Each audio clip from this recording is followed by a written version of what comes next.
ये कंप्यूटर से तैयार करदा आवाज़ है। अगर गलती हो तो बड़ा मेहरबानी नज़रअंदाज करें। आप न्यूज़ लेक्स यूट्यूब चैनल देख रहे हैं। अगर आप नए हैं तो बड़ा मेहरबानी फौरी तौर पर हमें सब्सक्राइब करें और बेल आइकन पर क्लिक करें। लिहाजा आप नए ट्रेंडन मौजू पर हमारी अगली मालूमाती वीडियो का इंतज़ार न करें। हेलो और इसराइल पर हमारी दस्तावेजी फिल्म में खुश आमदीद। इस वीडियो में हम इस दिलचस्प मुल्क की तारीख, सकाफत और सियासत की खोज करेंगे। अपने छोटे साइज के बावजूद इसराइल ने दुनिया पर बहुत बड़ा असर डाला है और आलमी मामलात में एक अहम किरदार अदा कर रहा है। आइए इसराइल की तारीख का एक मुख्तसर जायजा लेते हैं। यह खित्ता, जिसे अब इसराइल के नाम से जाना जाता है, हजारों साल से आबाद है। इंसानी आबादकारी के शवाहिद कदीम ज़माने से मिलते जलते हैं। कदीम ज़माने में ये इलाका मुख्तलिफ तहजीबों का घर था, जिनमें कनान, फ़लस्तीनी और इब्रानी शामिल थे। इब्रानी, जो बाद में यहूदियों के नाम से मशहूर हुए, ने 1000 कब्ल मसीह के आसपास इस इलाके में एक सल्तनत कायम की। सदियों तक इसराइल को फतह किया गया और मुख्तलिफ सल्तनतों ने हुकूमत की, जिनमें आशूरी, बाबुल, फारसी, यूनानी और रूमी शामिल हैं। 70 ईस्वी में रूमियों ने यरूशलेम में यहूदी हैकल को तबाह कर दिया और यहूदियों को शहर से निकाल दिया।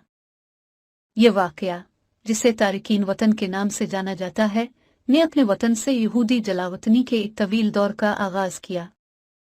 19वीं सदी के अवाखिर में सावंत के नाम से एक तहरीक उभरी, जिसने फ़लस्तीन में एक यहूदी वतन कायम करने की कोशिश की। 1948 अशारिया में फ़लस्तीन में बरतानवी मैंडेट के खात्मे के बाद इसराइल ने अपनी आज़ादी का ऐलान किया और एक खुद मुख्तार रियासत बन गया। इसराइल के क़याम के साथ साथ हमसाया अरब रियासतों के साथ जंग भी हुई, जिसके नतीजे में लाखों फ़लस्तीनी बेघर हुए। इसके बाद से इसराइल को मुतअद्दिद चैलेंजेस का सामना है, जिनमें अपने अरब हमसायों के साथ जंगें, दहशतगर्दी और फ़लस्तीनियों के साथ ज़मीन और वसाइल पर जारी तनाज़ात शामिल हैं। इन चैलेंजों के बावजूद इसराइल एक फलती फूलती मईशत और मुतहर्रिक सकाफत के साथ दुनिया के सबसे खुशहाल और जिद्दत तराज ममालिक में से एक बनने में कामयाब रहा है। प्यारे ज़ायरीन, आप इस मौजू के बारे में क्या सोचते हैं? हमें तबसरा बताएं। इसराइल की कामयाबी की किलीद में से एक तालीम और जिद्दत तराजी पर उसका जोर है। इसराइल दुनिया की चंद मरूफ यूनिवर्सिटियों और तहकीकी इदारों का घर है और उसने केमिस्ट्री, फिजिक्स और मुआशियात जैसे शुबों में मुतअद्दिद नोबल इनाम याफ्ता पैदा किए हैं। इसराइल अपनी हाईटेक सनत के लिए भी जाना जाता है, खास तौर पर कंप्यूटर साइंस और बायोटेक्नोलॉजी के शुबों में। इसराइल की सकाफत भी अमीर और मुतनव्वे है, जिसमें यहूदियत, ईसाईयत, इस्लाम और दीगर मज़ाहिब के असरात मौजूद हैं। इसराइली मौसीकी, अदब और आर्ट इस तनव्वुर की अक्कासी करते हैं और दुनिया भर में मकबूलियत हासिल कर चुके हैं।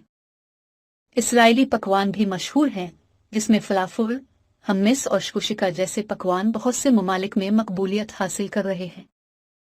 ताहम इसराइल की सियासी सूरत हाल अब भी पेचीदा और मुतनाज़ा है। फ़लस्तीनियों के साथ जारी तनाज़े की वजह से तशद्दुद के वाक़यात में मुसलसल इजाफ़ा हुआ है और उसने अपने अरब हमसायों और बैन अल-अक़वामी बरादरी के साथ इसराइल के ताल्लुकात को कशीदा कर दिया है। इसराइल को फ़लस्तीनी पनाह गज़ीनों के साथ रवा रखे जाने वाले सलूक और मगरबी किनारे में अपनी बस्तियों पर भी तनक़ीद का सामना है। इन चैलेंजों के बावजूद इसराइल एक अहम मुल्क है, जिसकी एक अमीर तारीख़, मुतहर्रिक सकाफत और पेचीदा सियासी सूरत हाल है। हम उम्मीद करते हैं कि इस दस्तावेजी फ़िल्म ने आपको इस दिलचस्प और पेचीदा मुल्क की बेहतर तफ़हीम फ़राहम की है। देखने के लिए आपका शुक्रिया। मज़ीद वीडियोज़ के लिए हमारे चैनल को सब्सक्राइब करें।